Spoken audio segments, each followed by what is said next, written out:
Hi hello everyone, అందరికీ మహిళా దినోత్సవ శుభాకాంక్షలు. ప్రతి ఒక్కరి జీవితంలో మహిళల పాత్ర అనేది చాలా కీలకంగా ఉంటుంది. ముందుగా మనల్ని మనం ఇష్టపడి మనల్ని మనం సెల్ఫ్ కాన్ఫిడెన్స్తో అత్యున్నతంగా తీర్చిదిద్దుకున్నప్పుడే మన లైఫ్కి ఒక సార్థకత అనేది ఉంటుంది. మీ ప్రతి ఒక్కరి జీవితంలో ఎవరో ఒక మహిళ ఏదో ఒక ప్రాధాన్యతను సంతరించుకొని ఉంటుంది. ఒక భార్యగా, మరియు ఒక తల్లిగా, ఒక బిడ్డగా, ఎలా అయినా సరే, కానీ ప్రతి ఒక్కరి ఇంట్లో మహిళ అనేది చాలా ప్రాధాన్యత కలిగి ఉంటారు. ఈ మహిళల కోసం ఒక దినోత్సవం అనేది కరెక్ట్ కాదు నన్ను అడిగితే. కాకపోతే వాళ్ళకంటూ ఒక గుర్తింపు, వాళ్ళని ఎవరు నిస్వార్థంగా ప్రేమించడం, వాళ్ళకి ఏదో జీతాలు ఇవ్వకపోయినా సరే కానీ కొద్దిగా గుర్తింపు, గౌరవం అనేది ఇస్తే వాళ్ళు కూడా చాలా హ్యాపీగా ఫీల్ అవుతారు. ఇది మేము కొత్తగా తీసుకున్న ఇల్లు, రెంటే, కొత్తది సొంతమేం కాదు. కాకపోతే ఇది తీయడానికి కూడా ఒక రీజన్ ఉంది. నేను ఇల్లు కాల్ చేసేటప్పుడు మా ఇంట్లో లేకున్నా, ఒక అమ్మాయి ఇంట్లో లేకపోతే ఇంటి పరిస్థితి ఎలా చేశారు చూడండి. అంటే తీసుకొచ్చిన సామాన్ మొత్తం కనీసం ఒక ఆర్డర్ లేకుండా మొత్తం ఎలా పడితే అలా వేసేసిండ్రు. చాలా వరకు ఐటమ్స్ పగిలిపోయాయి, మిస్ అయ్యాయి కూడా.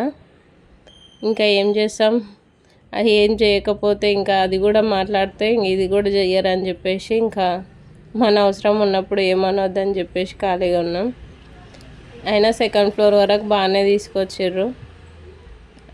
దానికి సహకరించిన అందరికీ ధన్యవాదాలు. ఈ వీడియో తీస్తున్న ప్రతి ఒక్కరికి నేను ఒక్కటే విషయం చెప్తున్నా, ఏ ఇంటికైనా ఇల్లాలు అనేది చాలా ముఖ్యమని నాకు ఆ రోజు చాలా క్లియర్గా అర్థమైంది. ఎందుకంటే డోర్ తీసినప్పుడే సామాన్ తప్ప నాకు ఇంకా కాలు పెట్టడానికి కొద్దిగా ప్లేస్ కూడా లేదు. తీసుకున్న బ్యాగ్ కూడా అక్కడే పెట్టేశాను. ఇంకా అన్ని ఐటమ్స్ ఇంకా ఏం ఫిట్ చేయించలేదు, అలాగే వదిలేసిండ్రు. ఫ్యాన్ ఒక్కటి ఫిట్ చేసిండ్రు ల్యాడర్ ఉన్నందుకు, అందుకే మంచం మీద మంచం పెట్టేసి ఫిట్ చేసిండ్రు. అవన్నీ వచ్చి నేను చూసుకునే వరకే నాకు దిమ్మ తిరిగిపోయింది. వామ్మో, ఇలా ఉంది ఏందిరా నాయనా అని. అంటే కొద్దిగా టైం పడుతుంది కదా మనం చేసుకోవడానికి. ఇది బెడ్రూమ్. ఈ బెడ్రూమ్లో ఒక ఫ్యాన్ ఒక్కటి ఫిట్ చేసిండ్రు. ఇంకా నేను తర్వాత వచ్చినాక మొత్తము నేనే ల్యాడర్ సహాయంతో నేనే బల్బులు అవన్నీ పెట్టేసుకున్నాను. ఇంకా మొత్తం చదరలేదు, అందుకే మొత్తం వీడియోస్ తీయలేదు. ఫ్యాన్ ఒక్కటే వాళ్ళు పెట్టిండ్రు. వాళ్ళు చేసే పని వాళ్ళు చేసారు, మనం చేయాల్సింది మనం చేయాలి. ప్రతి ఒక్కరి జీవితంలో కూడా ఎప్పుడైనా సరే ఎవరో ఒకరు ఏదో ఒక స్టేజ్లో ఒక ఇన్స్పిరేషన్ అనేది ఉంటుంది. నాకు రీసెంట్గా నన్ను ఇన్స్పైర్ చేసిన 2-3 మహిళల గురించి నేను మీతో పంచుకోవాలనుకుంటున్నాను. వాళ్ళనే ఎందుకు స్పెసిఫిక్గా అంటున్నానంటే, వాళ్ళ బిహేవియర్ అనేది నాకు చాలా కొత్తగా అనిపించింది, చాలా మోటివేషన్గా కూడా అనిపించింది. అందుకోసమే ఇలా చెప్తున్నాను. రీసెంట్గా మా పాపకి హెల్త్ బాగాలేక నేను నీలోఫర్ హాస్పిటల్కి వెళ్ళిన. అక్కడ సేమ్ మా పాప ఏజ్ ఒక అబ్బాయి అండ్ మా బాబు ఏజ్ అబ్బాయి, ఇద్దరు అన్నదమ్ములు. మధ్యలో ఇంకో పాప కూడా అనంట. వాళ్ళకి మొత్తం 3 మెంబర్స్. అందులో 2 మెంబర్స్ అంటే అన్న తమ్ముడు ఇద్దరికి. బాబు 5 years, ఇంకొక బాబు 18 months ఓన్లీ. ఆ 18 months బాబుకు, ఈ 5 years బాబుకు 1 year నుంచి షుగర్ అంట. ఆ బాబు 10 months ఉన్నప్పుడే చిన్న బాబు జాయిన్ అయ్యారంట. ఇప్పుడు పెద్ద బాబు కోసం జాయిన్ అయ్యారు. వాళ్ళతో ఆమె పడుతున్న కష్టాలు చూస్తుంటే నాకు చాలా ఆశ్చర్యంగా అనిపించింది. మామూలుగా ఎవరైనా సతాయిస్తారు పిల్లలు, అలాంటిది వాళ్ళు షుగర్ తినొద్దు, రైస్ అసలే తినొద్దు. వాళ్ళకు షుగర్ ఎప్పుడు కంట్రోల్లో ఉండాలంట. షుగర్ 1000 వచ్చిన టైము టెన్షన్ పడాల్సిందే. ఆమె 150-140 వచ్చినా టెన్షన్ పడాల్సిందే.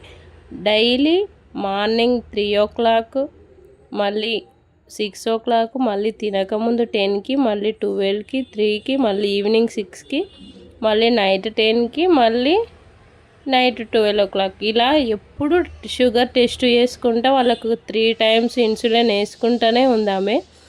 ఇంకొక విషయం ఏంటంటే, ఆమె ఎక్కడ వెళ్ళినా కూడా ఇప్పుడు వాళ్ళు రైస్ తినకుండా ఏ బయటి తిండి కొంచెం బయట ఏం తిన్నా కూడా వాళ్ళకి ఎంబడి ఎఫెక్ట్ చూపిస్తుందంట. అసలు అది చిన్నపిల్లల్ని, పెద్దవాళ్ళు అంటే కొంత అర్థం చేసుకుంటారు, చిన్నపిల్లల్ని అంత కంట్రోల్లో పెట్టి చూసుకోవాలంటే ఆమెకు నేనైతే నిజంగా చాలా ఆశ్చర్యపోయాను. వాళ్ళు ఎంతో పేషెన్స్తో, ఎంతో ఓపికతో ఆ చిన్నపిల్లలు తినొద్దు, ఆ చిన్నపిల్లలు ఆకలి అవుతుంది అని అడిగినప్పుడు చాలా బాధగా అనిపించింది. ఎందుకంటే వాళ్ళు ఒక్క బిస్కెట్ కాదు కదా, రైస్ ఏమీ తినొద్దు, అయినా కూడా వాళ్ళమ్మ ఓన్లీ ఏదో పెద్దవాళ్ళలాగా మార్నింగ్ అంబలి, రాగి జావ, జొన్న రొట్టెలు వీటితోనే వాళ్ళకు ఏదో ఒకలా కడుపు నింపుతుంది. మళ్ళీ కొద్దిగా షుగర్ తక్కువైనా కూడా ఒక చాక్లెట్ ఇస్తుంది. కానీ ఆ బాబు క్యాండీ తిన్నప్పుడల్లా మళ్ళీ ఇంకొకటి కావాలని ఏడుస్తున్నాడు. ఒకటే రోజు నేను ఒక్కరోజు మొత్తం అబ్జర్వ్ చేస్తే ఒక టైంలో 1000 వచ్చింది, నెక్స్ట్ టైం 600 వచ్చింది. అంటే వాళ్ళు బయటిది రాగి పౌడర్ బయట తీసుకుంటే అందులో బియ్యమేమో కలిసాయంట. దానివల్ల బీపీ షుగర్ అనేది చాలా ఎక్కువ వచ్చింది. దానివల్ల బీపీ కూడా కంట్రోల్ తప్పింది పిల్లలకు. కానీ చాలా కేరింగ్గా, అంత పేషెన్స్గా, అసలు నిద్ర లేకుండా వాళ్ళని చూసుకుంటుంటే చాలా, ఎంతైనా ఎవరికి తప్పినా అమ్మకైతే తప్పదు కదా అనిపించింది. అలాగే ప్రతి ఒక్కరూ సరే జీతం లేకుండా మన లైఫ్లో చాలామంది ఆడవాళ్ళు మన లైఫ్లో ఏదో ఒక పాత్రను పోషిస్తుంటారు. అలాంటి వాళ్ళకు మీరు ఏం అనకపోయినా పర్లేదు, కానీ మీరు ఏం చేశారు అని వేలెత్తి చూపకండి. ఎందుకంటే వాళ్ళు ఆ టైంలో మనకు సపోర్ట్గా లేకపోతే మనం ఎలా ఉండేవాళ్ళము ఒక్కసారి ఊహించుకోండి. అది అందరికీ వర్తిస్తుంది. ఇప్పుడు మగవాళ్ళే కాదు, ఆడవాళ్ళకు కూడా ఎమోషనల్గా సపోర్ట్ ఖచ్చితంగా అవసరం ఉంటుంది, ఎస్పెషల్లీ పిల్లలు ఉన్న వాళ్ళకి. అందుకే ఎవరిని తక్కువ చేసి చూడకండి. ఎవరైనా సరే ప్రతి ఒక్కరి జీవితంలో ప్రతి ఒక్కరి పాత్ర ముఖ్యమైనదే.